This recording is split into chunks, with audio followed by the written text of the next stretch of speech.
मित्रांनो, लाडकी बहीण योजनेची केवायसी सुरू झालेली आहे आणि केवायसी करत असताना जेव्हा आपण येथे आधार नंबर टाकतो, कॅप्चा टाकतो, मी सहमत आहे यावर क्लिक केल्यानंतर OTP पाठवतो, तेव्हा अशा प्रकारचा एरर येत आहे. Error unable to send OTP. काही जणांना असा एरर येतोय, परंतु मोबाईलवरती OTP येतोय. काही जणांना एरर येतोय आणि मोबाईलवरती OTP येत नाही. ज्यांना OTP येतोय त्यांच्यासमोर OTP टाकण्याचा पर्याय येत नाही. तर मग आता केवायसी कशी करायची, या प्रॉब्लेमचं सोल्युशन काय आहे त्याबद्दल माहिती मी या व्हिडिओमध्ये सांगणार आहे. व्हिडिओ शेवटपर्यंत पहा, खूप कामाचा आहे आणि केवायसी बद्दलची माहिती पण मी तुम्हाला पुढे सांगणार आहे.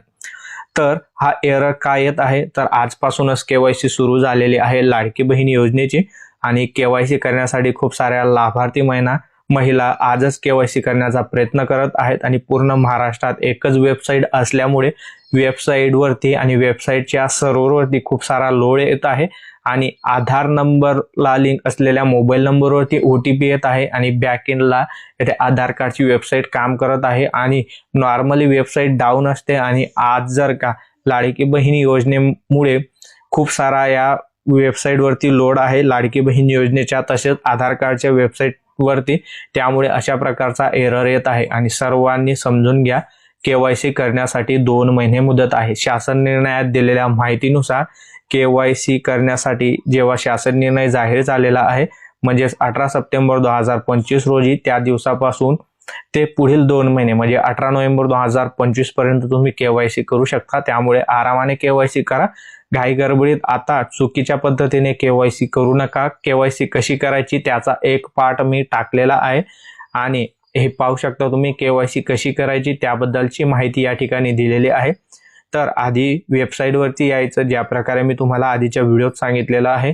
त्यानंतर जे बॅनर दिसेल त्यावर क्लिक करायचं आहे आणि तेथे तुमचा आधार नंबर टाकायचा, जो कॅप्चा मी सांगितला तो टाकायचा. त्यावर OTP येईल आणि OTP सेंड होत नाही आणि OTP टाकल्यानंतर येथे चेक केलं जाईल की तुमची केवायसी आधीच झाली आहे की बाकी आहे. जर का आधी झाली असेल तर केवायसी आधीच पूर्ण झाली आहे असा संदेश तुम्हाला म्हणजे मेसेज डिस्प्ले होणार आहे. जर केवायसी बाकी असेल तर आधार क्रमांक लाभार्थ्याच्या मंजूर यादीत आहे की नाही तपासला जाईल.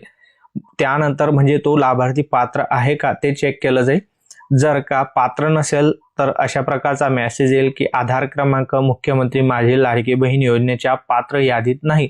जर तुम्ही पात्र नसाल तर अशा प्रकारचा मेसेज येईल आणि जर तुम्ही पात्र असाल तर लाभार्थ्यांच्या मोबाईल नंबरवर पात्र झालेला OTP टाकावा लागेल आणि तो सबमिट करावा लागेल. तर सबमिट केल्यानंतर येथे तुम्हाला विचारलं जाईल केवायसी साठी वडील, पती आणि वडील यापैकी एकाचा आधार नंबर टाकायचा आहे. आता ज्यांचं लग्न झालं असेल तर त्यांनी पतीचा आधार नंबर टाका आणि ज्यांचं लग्न बाकी असेल, अविवाहित महिला असतील तर त्यांनी वडिलांचा आधार नंबर टाकायचा आहे.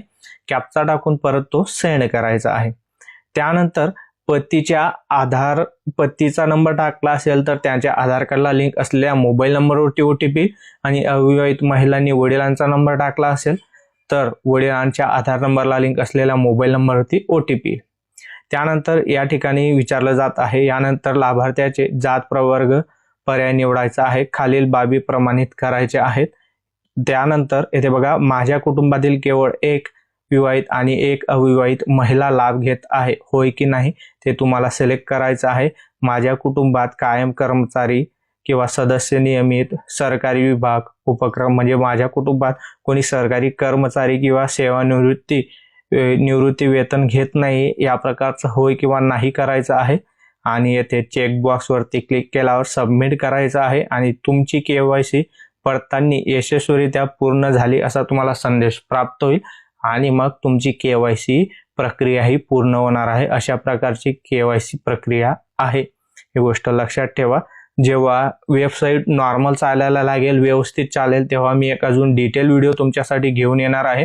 तोपर्यंत केवायसी करण्याचा कोणीही प्रयत्न करू नका. हा शासन निर्णय तुम्हाला लागणार असेल तर मी आपल्या टेलिग्राम चॅनलमध्ये टाकून देणार आहे, कम्प्युटर वर्ल्ड सेंटर.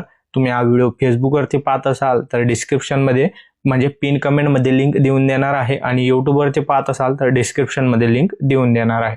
व्हिडिओ महत्त्वाचा आहे, पुढे जास्तीत जास्त शेअर करा आणि अशाच अपडेट्ससाठी चॅनलला सबस्क्राईब आणि फॉलो करा. मी अविनाश तिरमले पुन्हा भेटू अशाच एका महत्त्वाच्या आणि नवीन व्हिडिओमध्ये. तोपर्यंत जय महाराष्ट्र, जय खानदेश.